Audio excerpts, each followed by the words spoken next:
Mutual funds వీటి మీద ఒక మంచి అవగాహన తీసుకోవడానికి మన వెల్ది చక్రధర్ని గారిని సంప్రదించవచ్చు, ఆయన సలహాలు కూడా తీసుకోవచ్చు. సంతోషం సార్. అయితే ఇప్పుడు జనరల్గా ఇన్సూరెన్స్లో టర్మ్ ప్లాన్ అని, లైఫ్ ఇన్సూరెన్స్ అని, హెల్త్ ఇన్సూరెన్స్ అని రకరకాలుగా విపరీతమైన కాల్స్ వస్తున్నాయి, అందరికీ కన్ఫ్యూజన్. మీరు ఏది మంచిది, టర్మ్ ప్లాన్ మంచిదా, లైఫ్ ఇన్సూరెన్స్ మంచిదా, లేదా ఇంకొక మనకి హెల్త్ ఇన్సూరెన్స్ మంచిదా, లేదు మూడు తీసుకోవాలన్నా ఒక కుటుంబం, ఏం సజెస్ట్ చేస్తారు? ఇది యాక్చువల్గా గతంలో చూస్తే మీకు ఇన్వెస్ట్మెంట్ ప్లస్ ఇన్సూరెన్స్ అండి. మనం ఇన్వెస్ట్మెంట్ పరంగా వేరు చూడాలి, ఇన్సూరెన్స్ పరంగా వేరు చూడాలి. రెండు కలిపి తీసుకోకూడదు, రెండు వేరు వేరే. ఇప్పుడు మీరు టర్మ్ ప్లాన్స్ అన్నారు అంటే ఏంటంటే, మనం కనుక ఏమైనా జరిగితే, అంటే మనకి ఏదన్నా జరిగితే ఒక బ్లడ్ అన్నర్కి కుటుంబం ఏం కాకుండా, వాళ్ళు రోడ్డును పడకుండా ప్రొటెక్ట్ చేసేది ఇన్సూరెన్స్. సో మనకి టర్మ్ ప్లాన్స్ అనేది నేను ప్రిఫర్ చేస్తానండి. మనకి ఎంతైతే ఆదాయం ఉందో ఇంటూ 10 టైమ్స్ తీసుకోవాలండి. సపోజ్ ఉదాహరణకి ఒక మనిషి 10 లక్షలు సంపాదిస్తున్నాడు సంవత్సరానికి అంటే 10 లక్షలు ఇంటూ 10 అంటే ₹1,00,00,000 దాకా అతను కవరేజ్ తీసుకోవాలి. అలా తీసుకుంటే ఏమవుతుందంటే అతనికి ఏమైనా అయినా కూడా వాళ్ళ కుటుంబానికి ఆ ₹1,00,00,000 వస్తాయి కాబట్టి దాన్ని ఆ రోజున ఏదైనా బ్యాంకులో వేసుకున్న నెలకి 70,000 80,000 వస్తాయి.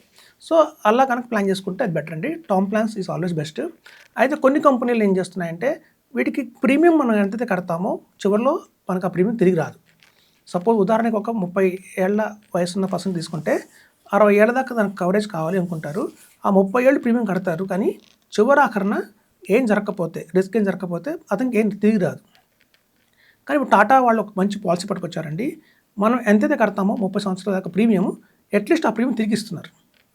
మనిషి కనుక అప్పటిదాకా ఉంటే తిరిగి ఇస్తున్నారు. అది రిటర్న్ ఆఫ్ ప్రీమియం అంటారు ఆప్షన్.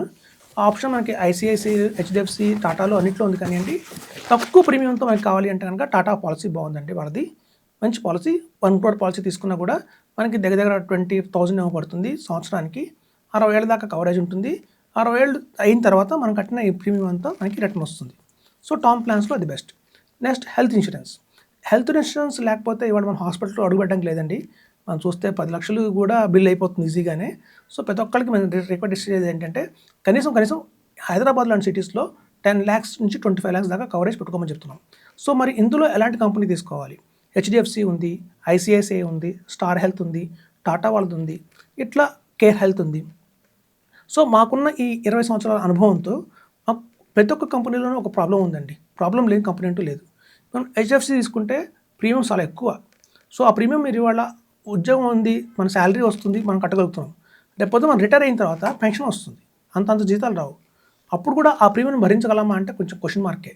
సో కాబట్టి హెచ్డిఎఫ్సిలో నా పెద్ద ప్రాబ్లం ఏంటంటే ప్రీమియమ్స్ చాలా ఎక్కువ ఉంటాయి. అలా అని మనం కేర్ హెల్త్ ఇన్సూరెన్స్ తీసుకుంటే ఏమవుతుందంటే, కేర్ హెల్త్లో వాళ్ళు ఒక క్లెయిమ్ రాగానే క్వరీస్ పెడతారు ఎక్కువ.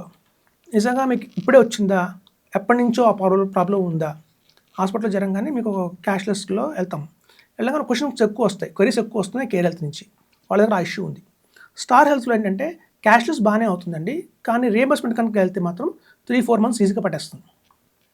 ఎందుకంటే హైయెస్ట్ వాల్యూమ్ ఉన్న బిజినెస్ స్టార్ హెల్త్ ఇండియాలో వాళ్ళ దగ్గర హైయెస్ట్ అంటే ఈ మార్కెట్ క్యాపిటలైజేషన్ ఎవరు నెంబర్ 1లో ఉన్నారంటే స్టార్ హెల్తే ఉంది. వాళ్ళ దగ్గర ఉన్న కస్టమర్స్ ఇంకెక్కడి దగ్గర లేరు. సో నెంబర్ ఆఫ్ కస్టమర్స్ వల్ల కొంచెం డిలే అయ్యే అవకాశం చాలా ఉందండి. అదొక ప్రాబ్లం ఉంది.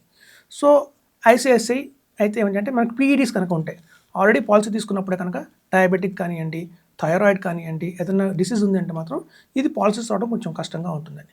సో మనం ఉన్న ప్రాబ్లమ్స్ని బట్టి ఏ కంపెనీ మనకు సూట్ అవుతుందో అలా నిర్ణయించుకొని ఒక మంచి కంపెనీ కనుక తీసుకుంటే బెటర్ అండి. నా సలహా మేరకు 10 lakhs to 25 lakhs అయితే కవరేజ్ అయితే కంపల్సరీగా ఉండాలి. హెల్త్ ఇన్సూరెన్స్ అది లేకపోతే కనుక మనకు హాస్పిటల్స్లో బిల్స్ మనం తట్టుకోలేమండి, ఆస్తులు అమ్ముకోవాల్సి వస్తుంది. ఇంకా లైఫ్ ఇన్సూరెన్స్ గురించి సార్ లైఫ్ ఇన్సూరెన్స్ ఏదైతే ఉంటుందో మీరు అన్నట్టుగా యూనిట్ లింక్డ్ పాలసీస్ కొంచెం బెటర్. ట్రెడిషనల్ పాలసీస్ ఏవైతే ఉంటాయో అవి 4%, 3% కంటే రిటర్న్ రాదండి. సో మనకి అది నేను రికమెండ్ చేయట్లేదండి. సో లైఫ్ ఇన్సూరెన్స్ వేస్ట్, అంత కరెక్ట్ ఇన్వెస్ట్మెంట్ పాయింట్ కాదు.